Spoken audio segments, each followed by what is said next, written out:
নমস্কার বন্ধুরা, পনোরমাস স্পেশাল কিচেনে তোমাদের সবাইকে স্বাগত। আজকে আমি তোমাদের বেলের শরবত করে দেখাবো। খুব সিম্পল একটা রেসিপি, এতে বেশি কিছু লাগেও না। তো প্রথমে আমি ভালো করে বেলটাকে ধুয়ে নিয়েছি। দেখো, বেলটাকে ফাটিয়ে নিয়েছি। এবারে একটা চামচের সাহায্যে এই বেলের গায়ের থেকে সব বেলগুলি নিয়ে নেব। তারপর পরিমাণ মতো জল দিয়ে হাতের সাহায্যে বেলপানাটা বার করে নেব। দেখো, জল দিয়ে গুলিয়ে নিয়েছি। এবারে হাত দিয়ে চিপড়ে চিপড়ে এই ছাবড়াগুলো বার করে নিয়েছি।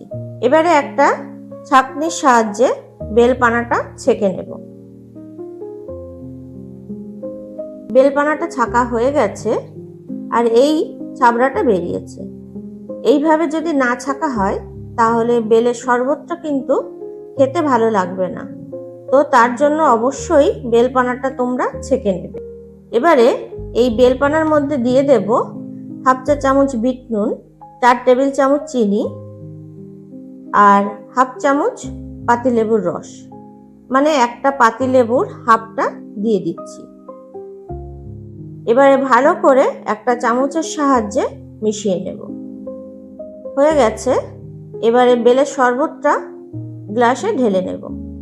দেখো কত সুন্দর লাগছে, আর খেতেও কিন্তু খুব সুন্দর হয়েছে। তোমরা অবশ্যই একবার হলেও বাড়িতে বানিয়ে খেও, খুব ভালো লাগবে।